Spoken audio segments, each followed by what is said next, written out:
Hello बच्चों, चलिए दिए गए प्रश्न को समझते हैं। समतल पर क्षैतिज पर एक मीनार खड़ी है।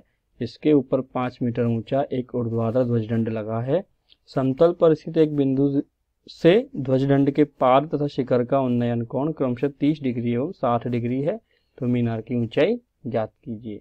तो चलिए इसको एक चित्र के माध्यम से हम समझते हैं। माना कि कोई मीनार है BC,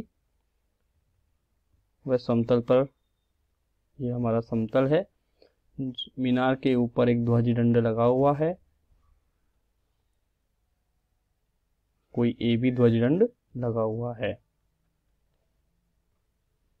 ध्वजदंड के पाद से बनने वाला उन्नयन कोण है 30 डिग्री और ध्वजदंड के शीर्ष के साथ बनने वाला उन्नयन कोण है 60 डिग्री, जैसा कि प्रश्न में बोला गया है। माना कि जमीन पर स्थित समतल पर स्थित यह बिंदु D है। तो ये हमारा हो गया ध्वजदंड, जिसकी लंबाई हमें दी गई है 5 मीटर की। हमें मीनार की ऊंचाई नहीं पता, माना कि मीनार की ऊंचाई है H मीटर, ध्वजदंड की ऊंचाई हमें दी गई है 5 मीटर और समतल पर स्थित बिंदु D की मीनार से दूरी माना कि कितनी है, X मीटर है। तो हमने क्या माना है, माना मीनार की ऊंचाई BC बराबर H मीटर, समतल पर स्थित बिंदु D की मीनार के पाद से दूरी है CD बराबर X मीटर और ध्वजदंड की लंबाई हमें दी गई है, ध्वजदंड AB की लंबाई हमें दी गई है, या ऊंचाई आप बोल सकते हैं। ये कितना है, 5 मीटर है। कोण हमें पता है, त्रिभुज BCD लेते हैं। एक समकोण त्रिभुज है जहां पर कोण BDC बराबर उन्नयन कोण थीटा है। उन्नयन कोण क्या होता है, समतल पर या क्षैतिज पर स्थित किसी बिंदु से यदि किसी वस्तु को देखा जाता है और दृष्टि रेखा क्षैतिज समतल पर स्थित या क्षैतिज रेखा से दृष्टि रेखा ऊपर की तरफ बने तो बनने वाला कोण उन्नयन कोण कहलाता है। तो चलिए हम बात करते हैं। सबसे पहले त्रिभुज BCD के अंदर tan थीटा लेते हैं। tan थीटा बराबर होता है लंब बटे आधार। तो यहाँ से हल करेंगे, हल करने पे देखिए tan 30 लंब हमारा हो जाएगा BC, आधार हो जाएगा हमारा CD। tan 30 का मान होता है 1/√3, BC का मान यहाँ पर हो जाएगा H और CD का मान हो जाएगा X। तो ये हो जाएगा हमारा समीकरण नंबर 1। आगे हल करते हैं, दूसरा त्रिभुज लेते हैं। त्रिभुज दूसरा वाला लेते हैं ADC।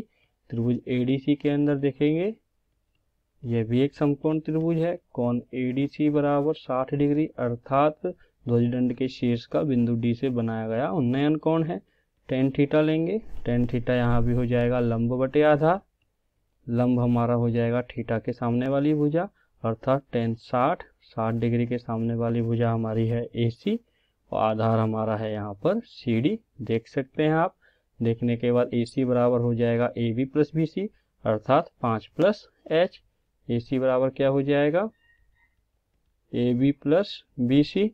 AB का मान है 5, BC का मान है H, तो AC का मान हो जाएगा 5 प्लस H।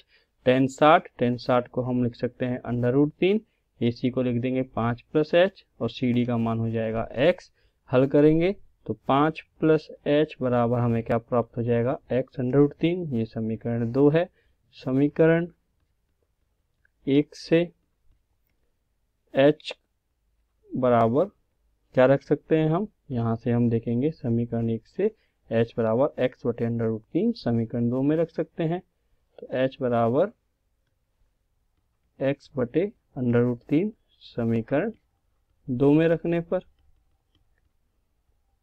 आप देख सकते हैं समीकरण 1 क्या है। समीकरण 1 है H/X बराबर 1/√3। हल करेंगे तो H बराबर क्या आ जाएगा, X/√3। तो हमने वही रखा है। तो देखिए क्या आएगा, 5 प्लस X/√3 बराबर X/√3। आगे हल करते हैं तो देखिए क्या प्राप्त होगा, 5 बराबर देखिए यहाँ से एच एक्स बटे अंडर रूट 3 का पक्षांतरण करेंगे तो हमें प्राप्त हो जाएगा X under root 3 minus X बटे अंडर रूट 3। 5 बराबर एक्स उभयनिष्ठ लिया, अंडर रूट 3 माइनस 1 बटे अंडर रूट 3। इसको हल करेंगे हम तो 5 बराबर एक्स अंडर रूट 3 लघुत्तम लेंगे, 3 माइनस 1, यहाँ से हमें प्राप्त हो जाएगा 5 बराबर एक्स 2 बटे अंडर रूट 3, या फिर x को हम हल करेंगे तो क्या आ जाएगा 5 अंडर रूट 3 बटे 2। ये क्या आ गया हमारा x का मान, अर्थात हमें प्राप्त हुआ है यहाँ से x बराबर सी डी, अर्थात बिंदु D की बिंदु C से दूरी।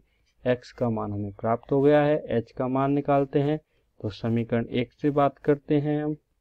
समीकरण 1 से क्या है, समीकरण 1 आप देखेंगे तो समीकरण 1 है h बटे एक्स बराबर अंडर रूट 3, h बटे एक्स बराबर 1 बटे अंडर रूट 3।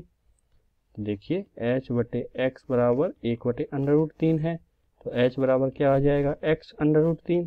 तो यहाँ पर h बराबर x का मान यदि हम यहाँ से रख दें, इसको हम समीकरण नंबर क्या बना दें, 2 बना दें, तो समीकरण 2 से देखेंगे 5 अंडर रूट 3 बटे 2 अंडर रूट 3, तो ये अंडर रूट 3 से अंडर रूट 3 कट जाएगा तो h बराबर आ जाएगा 5 बटे 2 मीटर। h क्या है हमारा, h है हमारे मीनार की ऊंचाई। दिए गए प्रश्न में हमें यही ज्ञात करना था, तो देखेंगे h बराबर क्या है, मीनार की ऊंचाई है, तो हम लिख देंगे अतः मीनार की ऊंचाई h बराबर 5 बटे 2 मीटर होगी। या फिर आप इसको दशमलव में लिखना चाहें तो क्या लिख सकते हैं, इक्वल टू 2.5 मीटर लिख सकते हैं। तो हमारा प्रश्न का उत्तर हो जाएगा मीनार की ऊंचाई होगी 2.5 मीटर। यही हमारे प्रश्न का उत्तर होगा। तो आपने देखा दिए गए प्रश्न को किस प्रकार हमने हल किया है। आशा करता हूँ आपको यह समझ में आया होगा। धन्यवाद।